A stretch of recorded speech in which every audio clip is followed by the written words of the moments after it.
Everything in this world is ranked based on its potential.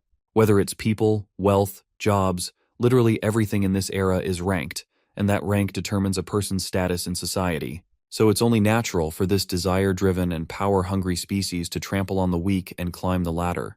But this story starts in a quiet, serene neighborhood known as Tori Village, tucked away from the outside world. This village has its own little economy, and people live by their own rules. Unlike the outside world, there's no concept of rankings here. So people live a laid-back, chill life, something I seriously envy the most. Then there's this boy, Lo, an innocent and easygoing kid who's always roped into doing menial tasks whenever the villagers need something done. But not everyone treats him like the bellboy he's become. There's this 16-year-old girl, Yuna, who hates how everyone bosses Lo around and dumps the most hated and boring chores on him. More than anything, she's even more mad at Lo himself, who always acts like some kind of command genie, the only difference being that a genie grants 3 wishes. But this boy never says no to anything. She knows he's good-hearted and kind, but that doesn't mean he should be exploited just because of the one good thing going for him. After all, this is how villains are born. Suddenly, she remembers this crazy idea that's been stirring in her head for a long time now. She suggests sneaking outside the village through a hidden path no one knows about except her. But before they can act on this thought, a grumpy old lady overhears them and sternly warns against sneaking out. It's a long-standing village rule that going outside is forbidden. The old woman takes this rule so seriously that she grounds poor Yuna just for even thinking about breaking it. As Yuna is being dragged away, Lo just zones out like he always does. A villager approaches him and assigns him the task of drawing water from the well later, and the boy takes the job without showing a shred of hesitation. Meanwhile, Yuna screams at the top of her lungs, rebelling against this oppressive, absurd rule they've got. The villagers notice how Yuna and Lo always hang out together, even though they're complete opposites in personality. While Yuna may be a rebellious little firecracker, there's a reason Lo acts so kindly toward everyone. See, when his parents died early and left him to survive alone in this unforgiving world, it was the villagers who gave him the love he needed. Because of them, he never felt alone or lost, and doing anything for the villagers would never be enough to repay their kindness. He absolutely loves this village and everyone in it, so leaving this place is out of the question. Lo's honest words hit this fat villager so hard that the guy literally starts crying and even invites Lo to live at his place.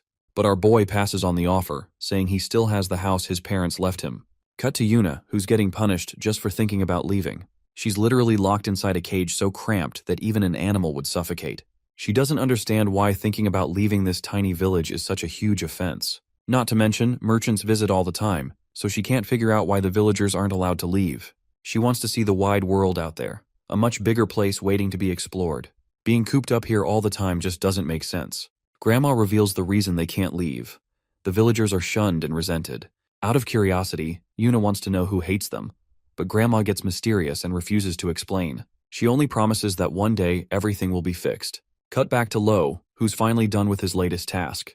As he takes a moment to rest, a little rock hits him from behind. It's Yuna sneaking out of the cage again. It's not the first time she's been caught, so escaping is just a piece of cake for her. She brags about it like she just climbed Mount Everest. Anyway, she takes him to the secret spot that leads out of the village. There's a small cavity that can get them outside.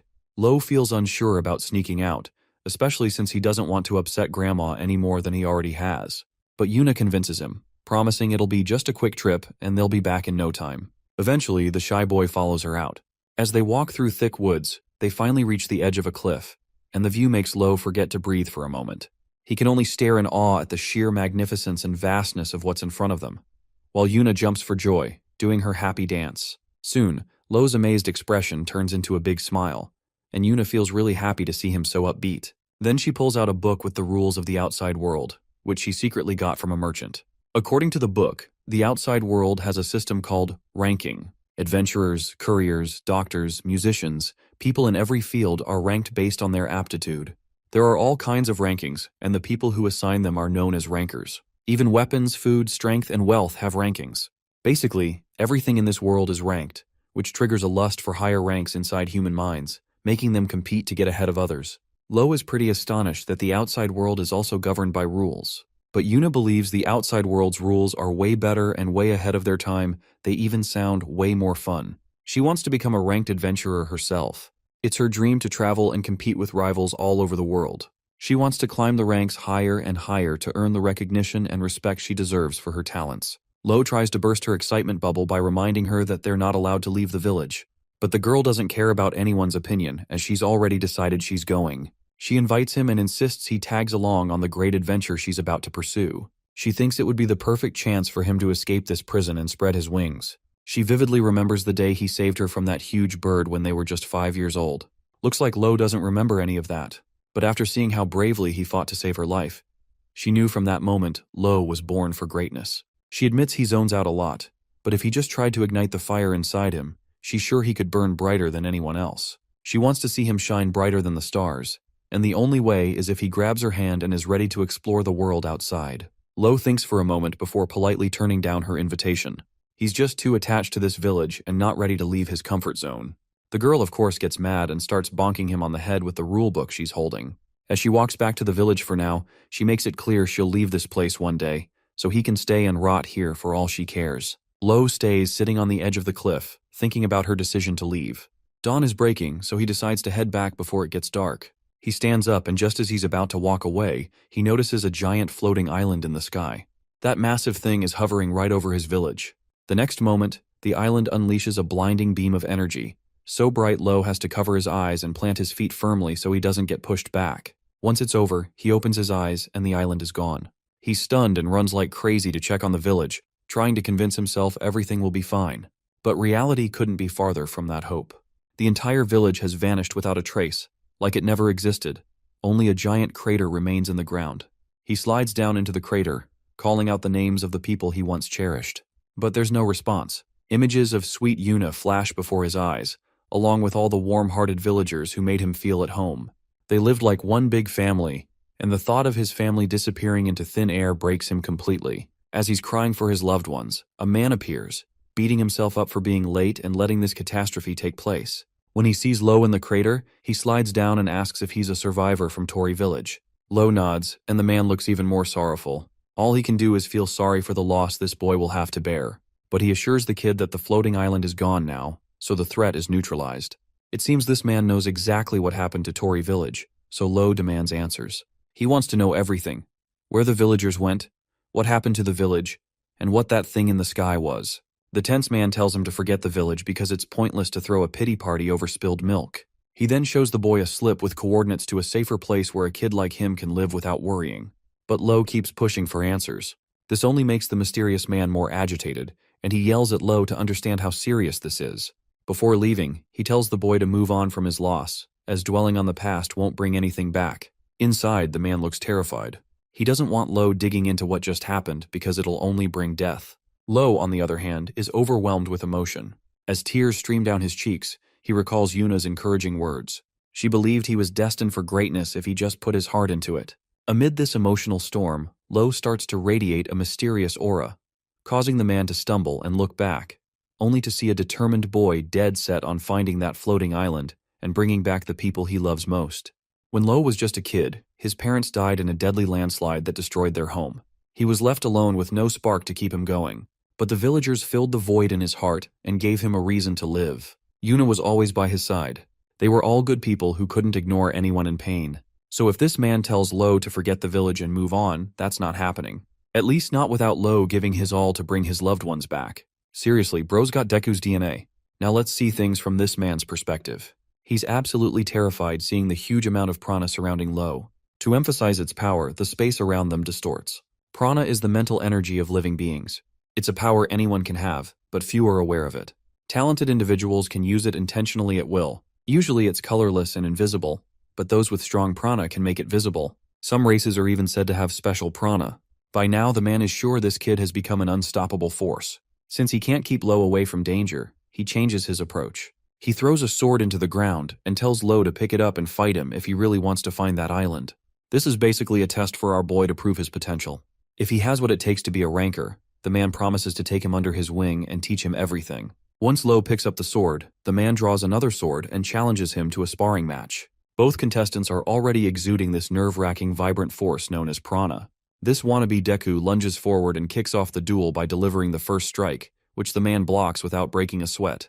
While this boy might lack the skills to properly wield a weapon, the overwhelming prana he's packing is something else entirely. It's so intense that the man can already see his sword cracking under the pressure of this kid's prana. And with the next push, boom, this bastard gets blown the hell away. A while later, they both sit down. The man starts explaining all the juicy bits about that floating island, which is known as the Island of the Gods. It usually floats above the vast sea, but sometimes it randomly shows up in completely different places, wiping out both people and the land beneath it. This man had been on a mission to stop these catastrophes, but he was too late to save Tori Village. Rumors say that the light unleashed by the Island of the Gods takes the humans from the targeted village up to the island itself. Though it's all speculation, no one knows for sure if touching that light really transports you there. Even if the villagers are alive, who knows what's being done to them? Lo wants to know how to get there. The Awakener proceeds to explain a few ways to get inside. The first method is the most straightforward one. All you gotta do is rank in the top 10 of the adventurer rankings. Adventurers are responsible for surveying and exploring uncharted territories.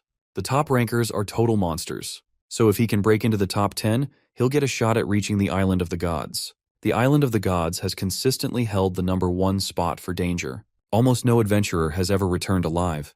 It's basically a one-way ticket, so Lo better think twice before deciding. But let's be honest, we all know what he's gonna choose. And so, the man finally decides to take the kid under his wing, promising to give him a full year of training. Though the only skill he promises to teach is swordsmanship. Still, it's a solid start, a stepping stone Lo can use to climb the adventurer rankings on his own. Finally, the man introduces himself. He's Adol, ranked #1 in the knight rankings, the strongest knight humanity's ever known. Once Adol learns the kid's name, he makes it clear that he won't go easy on him. After all, Lo is the first person in history to land a nasty cut on the top-ranked knight. And so, a hellish year begins. His soft hands develop blisters, burst open. His feet ache. His muscles scream from overwork. Bones crack under pressure. He bleeds. He sweats. The training goes on, and during all this, Adol never even mentions the Island of the Gods again. His silence says it all. If Lo can't figure the rest out himself, he might as well quit before embarrassing himself. But Lo's a tough nut to crack. His resolve to reach the island never fades. The memories of the villagers he once lived with only fuel his desire. As more days pass, the longing to see them again grows stronger, pushing him beyond his limits. He wants answers, even the ones Adol doesn't have, like why the village disappeared, and what the Island of the Gods really is. To find the truth, he's determined to climb the adventurer rankings, one step at a time, like counting beads on an abacus. 1 year later, the time has come for our boy to continue his journey, to become a ranked adventurer and find his lost family. He remembers the day Yuna expressed her wish to become an adventurer too, but that dream vanished with her, leaving Lo to walk this path alone.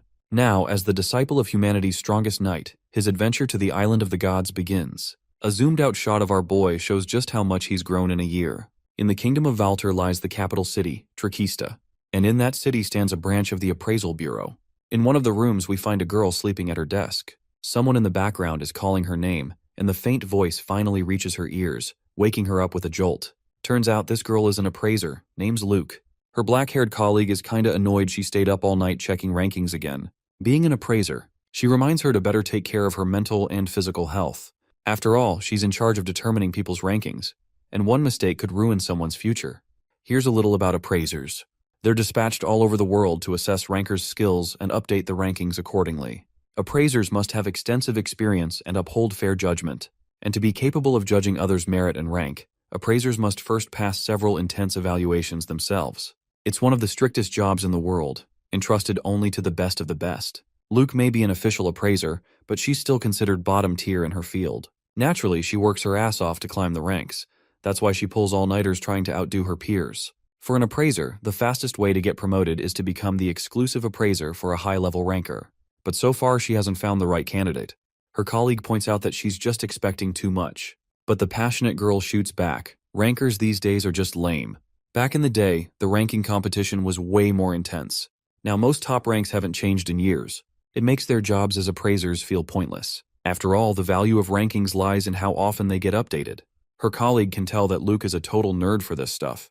But she's got the fire. She's still holding out for that one new star who'll shake up the whole system. And who knows, she might not have to wait much longer. In a classroom, candidates gather for the registration exam. It's the third time this year the Institute is holding the Adventurer Ranking Registration exam. What's surprising is the massive turnout. Blackhead notes that it's unusual to see so many people. She suspects it's because Azaban Forest was recently added to the Danger Zone rankings. There might be a few interesting candidates today, ones Luke would want to keep an eye on. Like the guy near the window, Owl Darkus, mercenary rank 753, leader of the Red Wolf Mercenary Corps. one of the top rookies in the country. Then there's Eddie Markma, archer rank 402. The Markma family is legendary in the archery world, and this boy's dad was once ranked second, and his brother's currently number 7. Rumor has it that even at his age, Eddie's arrow speed already ranks in the double digits. The kid's got potential. There are others too, knight rankers, sailor rankers, even a guide ranker. It's wild how Luke can tell who belongs to which field just by looking at them. Even Blackhead is impressed by her sharp eyes. Luke starts nerding out again with all her classification talk, but no one really cares. Thankfully, someone rings the bell, summoning someone to the counter. Blackhead goes to attend the visitor. Well, that visitor turned out to be our boy, who's here to register for the rankings and wonders if he's come to the right place. It goes without saying that he's exactly where he needs to be. Since our boy doesn't seem like a guy who knows much about this place, the woman further fills him in on how the ranking system is managed and operated by their appraisal bureau. Appraisers are dispatched across the land to assess rankers' achievements and abilities to determine their ranks. Rank updates can be done anywhere there's an appraiser, but initial registration has to be done at an official bureau. The guy expresses his desire to register for the adventurer rankings. Looks like he showed up at the perfect time since the exam is about to start. Since he's interested, she hands him a registration form to fill out and tells him about the fee he needs to pay. The bro hands over the compensation and scribbles down all the necessary details. Meanwhile, Luke happens to walk out of the classroom. She and Lo cross paths for once. He's told to wait in the room next to the classroom since he doesn't seem familiar with the bureau's rules and regulations. Luke finds it interesting there are still countryside bumpkins who don't know how the appraisal bureau operates. Her Blackhead friend echoes the same thing, especially since she had to explain every little detail to this guy. Shortly after, Blackhead announces the commencement of the Adventurer Ranking Registration Exam. There are 3 types of tests. The first is a written test, then a practical test, and the final one will be explained right before it starts. The overall score will determine whether the candidate moves forward or goes home like a loser. Even if they perform badly in one section, a high score in another might get them through, so they shouldn't give up. Once Luke distributes the question papers, the written test begins, and all the contestants start scribbling down everything they've learned so far. One guy feels like he's constipated when he sees the exam contents totally out of his syllabus. Time's up for the written exam, resulting in the defeat of many. Up next is the practical test, which will begin in 2 hours in the forest outside the village. Every candidate will be recruited there once the written test is graded, so they're told to wait until then. In the office, Blackhead wants Luke to grade all the exam sheets. They promptly sit down and start grading every paper fairly. That's when Luke comes across the paper of candidate number 53, the guy with green hair and dead fish eyes. Looks like our bro achieved something magnificent to catch her attention right away. Well, turns out bro literally gave one straightforward answer to all the questions, causing poor examiner to go into an absolute coma. His paper reads like it was done by some absolute Chad who cares more about practicality than giving a damn about theoretical knowledge. 2 hours later, all the candidates are out in the forest for the practical test. They must deliver the items listed on the board. Each item has different points assigned. Higher points mean harder to acquire. They're free to choose items with higher scores if they want. Additionally, fighting between participants is strictly prohibited. Whoever reaches an item first owns it. In the crowd, some guys are confident in their herb knowledge, while one is ready to flex his bug-catching abilities. With that, the practical exam starts, and all the contestants run towards the thick woods as if their lives depend on it. Blackhead wonders how many candidates will make the cut this time. Luke guesses it'll be around half. This time all the candidates seem to be all bark and no bite.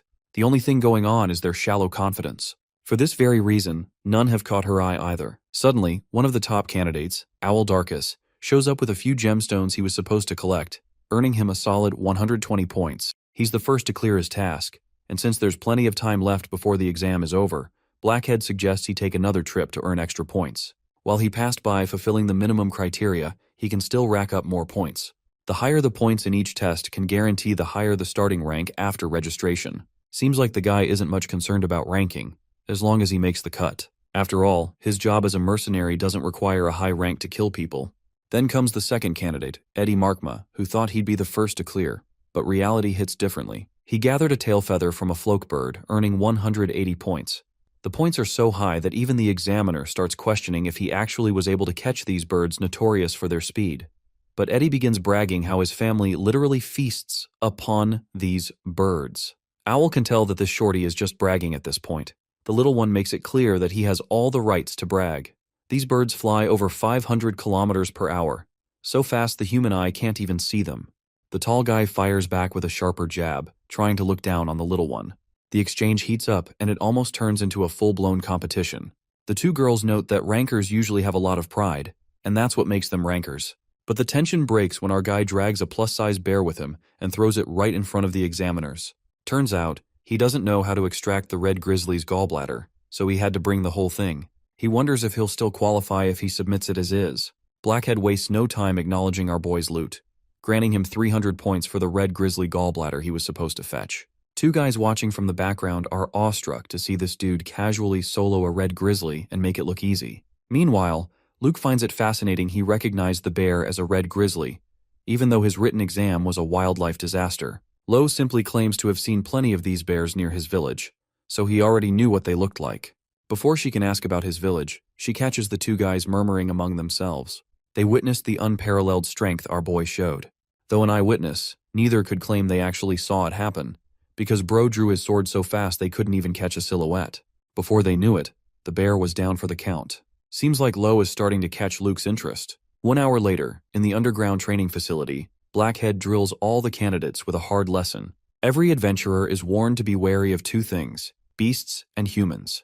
An adventurer's mission is to explore new lands, so it's natural they'll run into human towns with different cultures. There, they usually face bandits or pirates.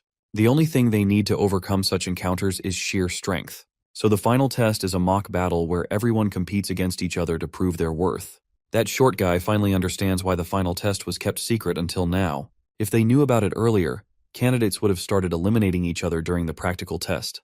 A big musclehead pig sneaks up behind Owl and challenges him to a duel. Seems like the big muscles are really getting to this guy's head, making him cocky and underestimate the man in front of him.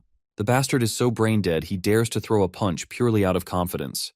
And well, his over-the-top confidence causes him to take a hit so bad he sprawled on the ground with his mouth wide open. Literally, one unplanned punch took that bastard down.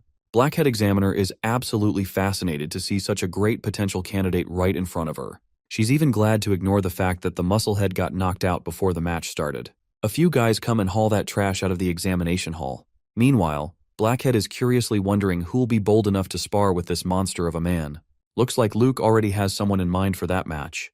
The battles continue, and contestants annihilate each other like there's no tomorrow. After a few matches, only 3 potential contestants remain who have yet to spar. They just so happen to be the best of the lot. Owl Darkus, Eddie Markma, and the third one is our boy, of course. Luke sets the next match by pairing Owl and Eddie against our boy alone. Of course, the other 2 contestants feel kind of mocked for being underestimated. Even Blackhead feels it's unfair. But Luke has already made up her mind, and she's going stir-crazy with anticipation for the upcoming match. Far as she is concerned, that guy ain't human. He's a straight-up monster crammed into a man's body. The practical exam between the selected fighters is about to begin. On one side, we have a team-up of a duo that really doesn't get along with each other. Owl and Eddie are facing their opponent, the monstrous swordsman who Luke the Appraiser suspects to be a hidden gem of a talent. Both sides prepare their weapons, ready to start off the battle. Let's talk a little more about the individual fighters themselves. Emerging from the mercenary group of the Red Wolf, Owl Darkus is their leader, and was responsible for accomplishing the commendable eradication of the Khmor Mafia group, which ranks pretty high among the criminal organizations list. Long story short, this guy can run fade checks on everybody. He's young and still ended up annihilating around 7 top-level executives of the organization just on his own. He's also the same guy who destroyed the Mafia boss. His partner and teammate for this battle is actually Eddie Markman, who despite his small stature and weak looks, emerges from an amazing family of archers.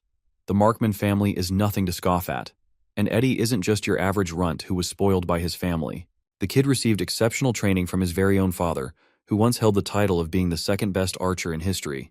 Eddie was considered a prodigy from a young age following the footsteps of his father, and entered the ranking list at the shy age of 5 years old. Every other archer in the world knows about the kid's raw talent and name, and they all respect him for having skills in a category of his own. Now that we've done the introduction of Lo's opponents, let's talk about our humble little swordsman himself. Looking like a cooler version of Deku with the personality of Tanjiro, he is nothing but an unknown and mysterious figure in the eyes of everyone watching this fight. No reputation, nothing. The battle kicks off with the supervisor announcing them to begin. The archer immediately kicks off into action by shooting down his projectiles at his opponent. Of course, the fast arrows would have easily struck our boy if not for the fact that he's got monstrous reflexes of his own. So he dodges the first arrow and proceeds to confront the approaching mercenary, Owl, who is narrowing the distance between the two. Both fighters have a clash of their blades, with Owl going on the offensive and Lo aiming to deflect his attacks. The clashes continue onwards between the mercenary and the swordsman, both complementing each other's strikes, bouncing away with every attack. They're moving at such extraordinary speeds that makes it damn near impossible for the spectators to keep track of them with their naked eyes. Badass Lo, finds an opportunistic opening and deflects Owl back heavily with his sword strike. This is bad news for the mercenary, who is wide open for a slash. Gaining on the opportunity, the masterful swordsman has eyes on the target. In any ordinary battle, this fight would be over. However, our boy knows that he's facing a 2-on-1 here, which means Eddie is a problem, as the long-ranged fighter just shot 3 of his arrows aiming to knock him down. Even while caught in the middle of his attack, our boy quickly slashes each arrow down, deflecting it with jaw-dropping speed and sending it out of the arena bounds. It even makes one of the spectators scared shitless because the arrow nearly missed him. Back to the scene of the fight, our boy is aura farming with that stance, staring down at his opponents who are on the back foot. Owl is rather impressed. Just from the few exchanges he had against the swordsman makes him think that he's facing a top ranker from the knight ranking list. Eddie shares the same opinion, and holds our boy in high regard. However, they're both surprised how they've never seen or heard of Lo before. Surprisingly, Lo sparks conversation with his opponents, curious to know if both of them belong to their respective categories as rankers as well. Eddie reveals that he's ranked 402nd in the archery ranking list, while the mercenary Owl stands at 753rd place in the mercenary ranking list. Hearing those words sparks an otherworldly determination in our protagonist, because this gives him confirmation. Confirmation that if he beats the both of them in this matchup, he'll easily reach at least the 3-digit ranking. Declaring boldly, Lo releases a chaotic surge of prana from his body, donning a beautiful green color and shocking both his opponents. Owl can't believe that he's facing off against someone with an intimidating aura like that. Recognizing it as the usage of prana, Luke is struck speechless, because she can't believe that Lo's prana is so vivid and strong that it's made visible to the human eye. The archer takes his aim at the swordsman, stating that ranks aren't confined by one's occupation. Despite his 402nd rank in archery, he scores incredibly higher on the list in sniper ranking and precise shooting, placing him in the incredible 78th list. The kid is admirable for flexing something like that, but he forgot who he was dealing with, because our boy literally annihilates him with a single lunge, knocking him out instantly. This leaves the mercenary facing him. Owl doesn't even know what's going on as the prana-exuding swordsman slowly walks up to him. As if he literally teleported before his eyes, Lo creeps up from behind and is ready to strike him down. But before his attack could connect against the mercenary's head, the guy drops his weapon and raises the flag of surrender. The fight is over. The respectable thing about Owl is that he's got a job to take care of after the match, so he doesn't want to end up like the unconscious archer. It's such a breath of fresh air to have characters that aren't cliché. Sheathing his blade, Lo wraps up the fight, leaving the mercenary with only one impression of him in mind. He's a monster, a guy that is genuinely terrifying to face against. The spectators who watched it all go down are left speechless, unable to digest the fact that one random swordsman was able to defeat 2 prodigious rankers. As for the appraiser Luke, she's starstruck. Her suspicions were right, bro really is a hidden gem. The supervisor concludes the winner as candidate number 3, and she's surprised to find Luke already fleeing the scene. In the next scene, we get to see the appraiser checking on the database in the list of talents to find more about the candidate. Finding his log, she discovers that his name is Lo Tuli, a 17-year-old boy without any mentions of a past experience or skill set. He is such a ghost that not even the appraisal bureau had any records of the guy before his arrival. This makes it possible for her to assume that he comes from a remote area or a place not very well documented. What's even better is that he doesn't have a troublesome past that indicates he's a criminal or belongs to some shadow organization. Long story short, the girl has found herself a jackpot for the ages, the talent that she had been dying to find. Upon this discovery, she immediately leaves the database room to find our boy. Barging the room open, the appraiser demands him to become her exclusive client for appraisal. But unexpectedly, bro already has a crap ton of people lining up to say the same thing to him. The baddies are trying to seduce him to become their client, which horrifies the amateur appraiser Luke, because she's late to her cause. The tiny thing is pissed that none of these crazy chicks even bothered to investigate his background, and immediately jumped to offer him a deal anyway. The clueless swordsman unfortunately has no idea what an exclusive appraiser even means. To hasten to explain what it means, Luke swoops in, explaining that it's a role for someone who dedicates their time and attention to a ranker, updating all their rankings routinely. The closest way to think about them is agents. The task of updating one's ranking is a hefty one, because you'd always have to wait for the bureau to dispatch someone from their side just to get an evaluation on your current rank. However, the ease and convenience of an exclusive appraiser is that you can take them anywhere, and they can update your rank at a moment's notice. It's a role vastly appreciated by top rankers who are known to journey to the globe for different missions. Revealing a device from her pocket, Luke explains that the ranking telegram, or a rank tel for short, allows updating and getting new information at a moment's notice. So for what it's worth, she highly recommends that our boy also get an exclusive appraiser for himself, as that way he'll avoid a lot of trouble. Hit with this information, Lo states that he has one additional condition for the cause. He openly announces a challenge, questioning if any single one of the appraisers around him have the ability to help him achieve the top 10 spot on the ranking list. His challenge stuns them speechless. The swordsman's condition has everyone choked, because as stated before, the people in the top 10 ranking list are all considered absolute monsters. Despite the kid's skill being amazing, it won't be enough for them to get him in the top 10 list so easily. Seeing their confidence fade, Lo sulks in disappointment. But sensing an opportunity, Luke notices her chance and bolts after the guy to talk to him. Luke ends up chasing him down all the way outside the building, where the swordsman stops after hearing her scream his name. Reclaiming her breath, she curiously asks why he's so desperate to get into the top 10 ranking of adventurers. The swordsman coldly reminds her that it's none of her business to ask. In response to that, Luke declares that she's ready to become his exclusive appraiser, to make it personally her business. She promises to guide him all the way to the top of the ranking list so that he can achieve his goal. Though he appears interested, Lo seriously isn't interested in getting a small kid like her twisted in his troubles, so he walks away. Luke shouts for his attention, reminding him that she should be judged on a basis of her skill and not her age.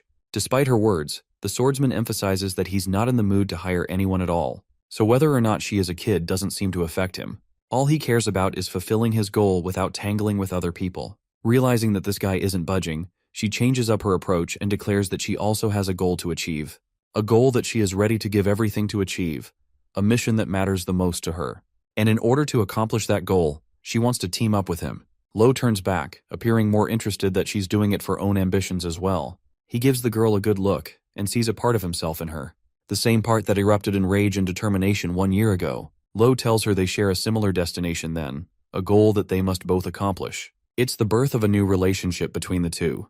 Luca Meldia fully introduces herself after extending her hand, and Lo Thule greets her back, kickstarting the journey to enter the list of the top 10 ranked adventurers. That night, he's taken to Luke's home base, which is a rented hotel room she's using for the time being. The place is pretty cool, better than most lodgings I've seen in manhwa stories. Anyway, Lo is impressed that she's got a good eye for these things. Still, Luke is pissed off that our boy added a condition of 1 week as a testing period for their partnership. Call it a probation period of being cautious. The chick is all fired up because she's ready to impress him in every way imaginable. So much so that he'll be the one begging her to work for him. Despite her attempt, Bro basically doesn't give a fudge and says it would be nice to have that. Luke also has a bunch of complaints regarding him, stating that though he may be an excellent fighter, he also appears spaced out in his own thoughts a lot. Which, even by Lo's own admission, is something that people tell him a lot. Dude lives in his own head. Suddenly, the rank telegram device in her pocket buzzes and gives her a notification, basically concluding that the test results are out. She shows Lo's new ranking on the leaderboard. The guy shares a place nearly at the 3000th level, which isn't exactly the closest rank considering his goals. Still, she congratulated him for at least making it out of the adventurer test and passing successfully. Also, despite where he ends, Luke believes earning a rank in the 2000 category is still an impressive feat. Unfortunately, Bro's expectations were too high, so he's disappointed because he thought he would be under 1000 at least.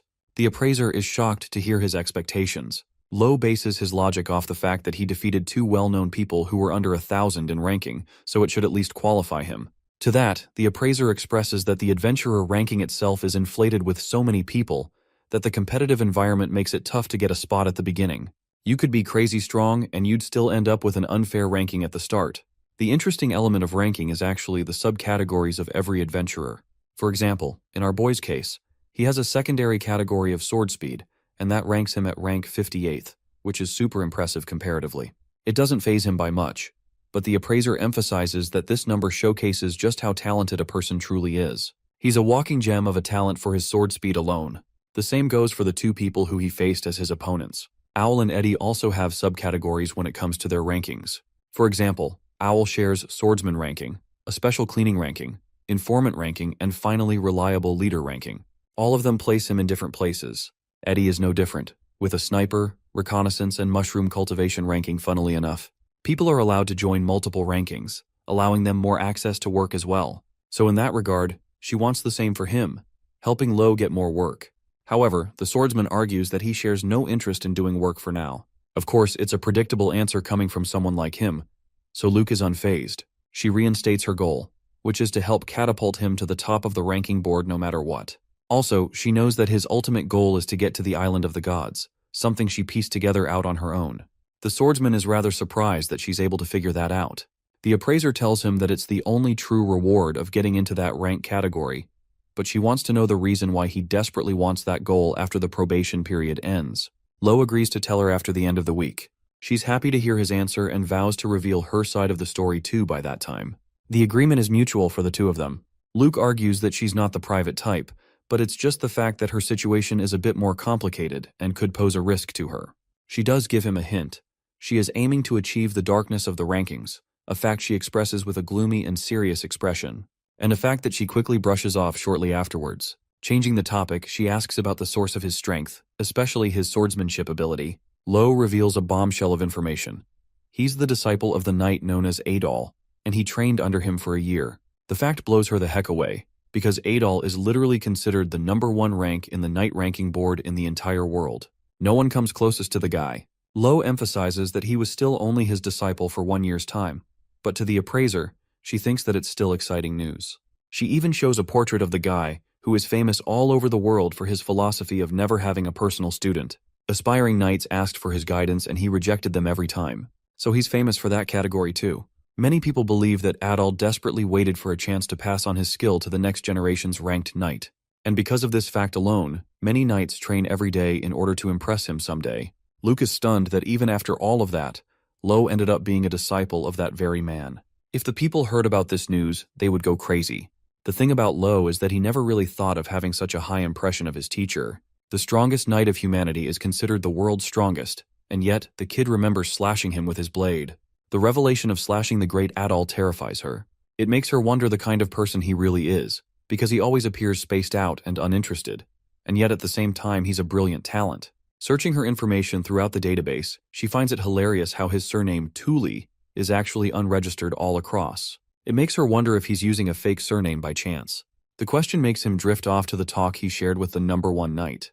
The knight realized that the kid didn't have a surname, and explained that in the outside world, it's necessary for the kid to have a surname so that he can safely make his way to the island of the gods. He suggested the surname Thule, believing that it's best for the kid to approach his life cautiously so it doesn't invite trouble. Despite being conflicted, Lo accepted his advice. The good thing that I really like is what he tells Luke. He corrects her, stating that it's not a fake name, but rather the name of his precious family. Basically, to him, it's a genuine name that he doesn't even consider a fake. The appraiser thanks him for sharing such a fact. She's beat and thinks that they should rest for the day. Her shift is over, so it's time to get comfortable. The girl removes her cap, leaving our boy's jaw dropping on the floor. He can't believe his eyes. Luke Imeldia is a woman. She's starstruck that he only just realized the fact. Even though he apologizes for his mistake, she is embarrassed and confesses that an apology won't be able to save him that easily. On a real note, the story left it a bit confusing for the readers also, so I don't blame our boy feeling the same way, but it's a good thing they clarify Luke's gender here. The following day, with her hair still loose and long, the appraiser checks on the newspapers when she finds him coming downstairs. Bro has bed hair and wants some water. She thinks he's being weird and asks what's up. He shifts the conversation and simply says good morning. It's time for them to eat breakfast after all. It's going to be a long journey ahead, so they gotta be prepared for it. The appraiser believes they should have a strategy meeting to discuss their plans to achieve the ranking list.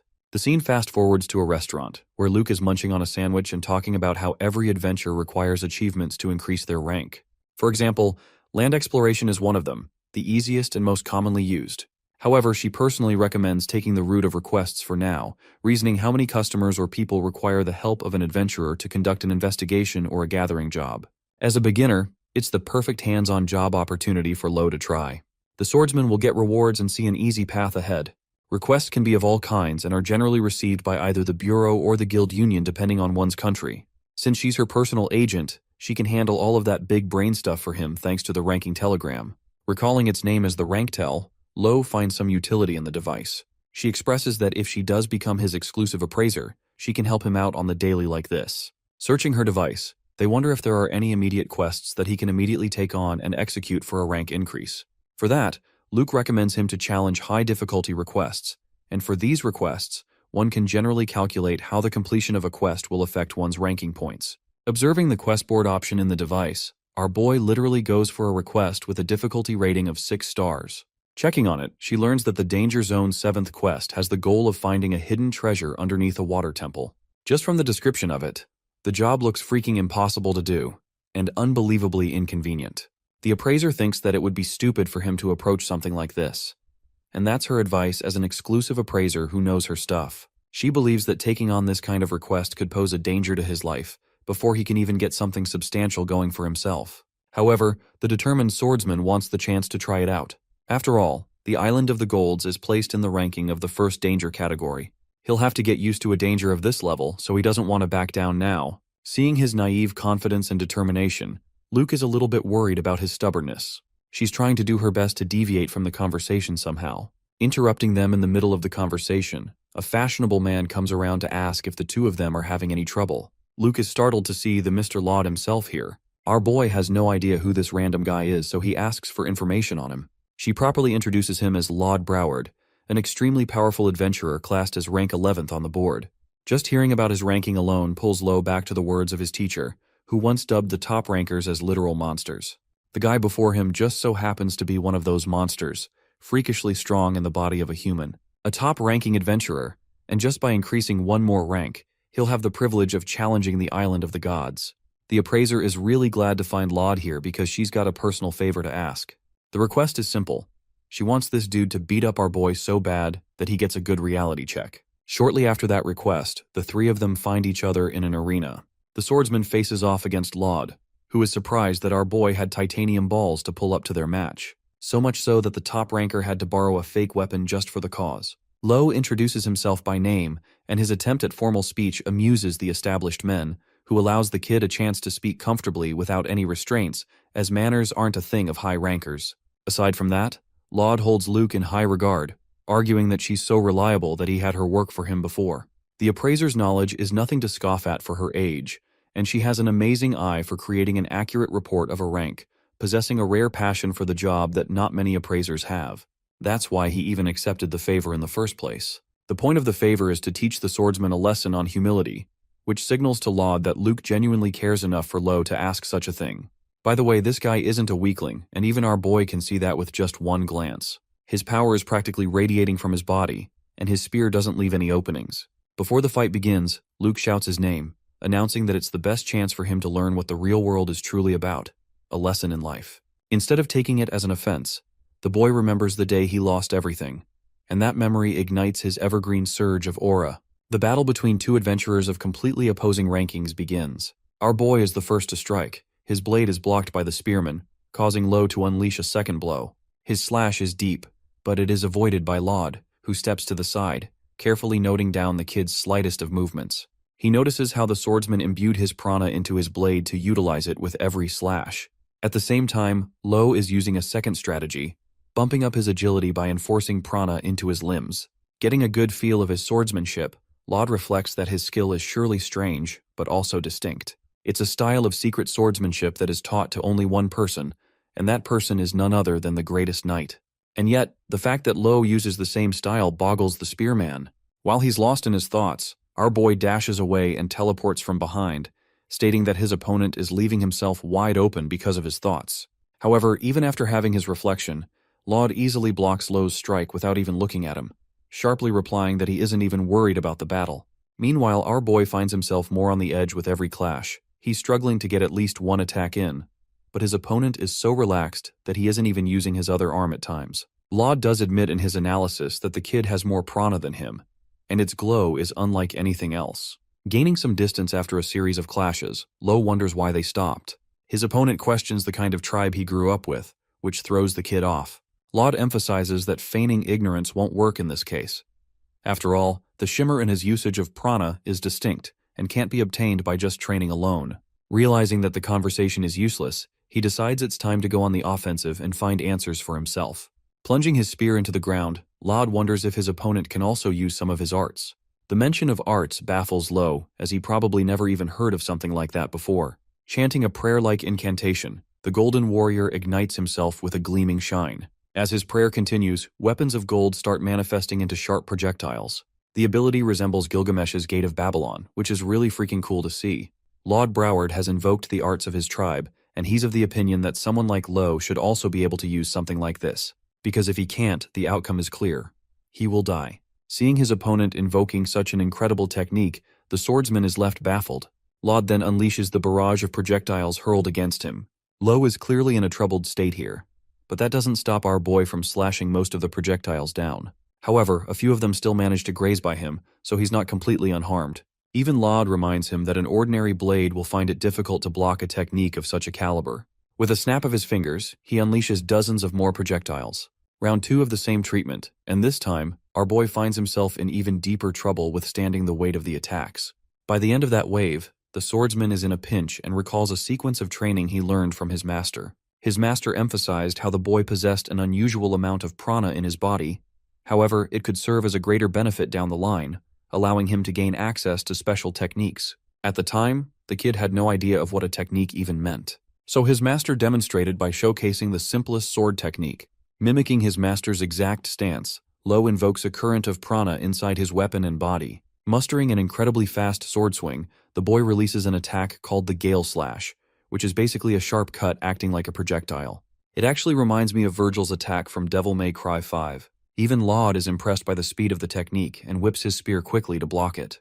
But that first technique was nothing more than a stepping stone for our boy, who swoops in with immense speed for a follow-up strike. In that moment, Lod senses that it's best to use his spear arts to cage the advancing warrior, stopping him from approaching any further. Still, Lo reuses the same Gale Slash technique to cut through the barrage of spears, forcing his opponent on the back foot. The ranked 11th adventurer analyzes that his opponent is using an attack traveling at supersonic speeds, making it nearly impossible for an average adventurer to counter it. At the same time, Lod has tricks of his own up his sleeve. He literally chucks his spear in his direction, breaking Lo's momentum because he's forced to block it with his sword. The sheer strength of the spear, however, is so overwhelming that it knocks the boy down. While he's knocked to the ground, Lod openly commends the young swordsman for his abilities and talent. At the same time, it's crystal clear that there's a lot of room for growth for the young adventurer. Snapping his fingers and surrounding Lo from every single direction imaginable, he prepares the spears to annihilate the swordsman. Luke is starstruck while Lo's face tells you that he won't be able to block all of them in his present condition. This is Lord Broward's way of demonstrating their skill gap, a way to teach him never to underestimate the rankings of the higher-leveled adventurers. The column of spears rain down upon our boy, who practically embraces his downfall as they destroy him upon contact, leaving a giant explosion and a crater underneath him as an aftermath. This fight is over, and the clear winner is Lord Broward. What? I bet you guys were shocked how a main character actually lost a fair fight instead of getting an overpowered ability. That's what makes this story so good to me. Luke is satisfied with this outcome, having achieved her goal of teaching Lo a very important lesson. Even Lod agrees, but at the same time, he understands that the entire time, she was rooting for him, to the point she was damn near certain that he would win this battle. Despite that being the case, Luke thinks it's just a given. Even the amazing spearman has observed that the kid is a disciple of the great knight, Adol. He was able to figure it out after seeing the high-speed slash, a technique only used by a knight like Adol. The Sword Saint style is supposed to be an all-powerful and prestigious style of fighting. Only the finest swordsmen are able to inherit its use. At the same time, an adventurer-level boy was able to get his hands on the same style. Lod argues that it's like having a secret technique being stolen and given into the hands of someone inexperienced. This is troublesome because even Luke believes that our boy could ignite some trouble if he runs into passionate knights who will antagonize him immediately. Lod backs up this idea, believing that in the worst-case scenario, this very information could get Lo killed. The other approach is to get the kid into active duty as a knight ranker. That way it may work out. But of course, it's something that Luke believes is unrealistic, considering Lo's personal goal. The appraiser reveals that her main motivation and confidence in him did not stem from the fact that he inherited a powerful sword style. Instead, it's because she heard that he was responsible for landing a proper hit on the greatest knight Adol. This is news to the 11th strongest adventurer, especially because Lo at his current level shouldn't be able to dent the best knight of humanity. Though they both think the same, it's clear that Lo isn't a liar, so his story isn't hyped up. To that, Lod thinks there has to be some other explanation tied to it. He understands that the boy used the Sword Saint technique, but he was even more stunned by the kid's usage of his special prana. As he's dispersing, the spearman picks up his weapon and leaves a little fun fact. He reveals that Lo has a proper technique, and if he used that, this battle would have resulted in Lord Broward's loss.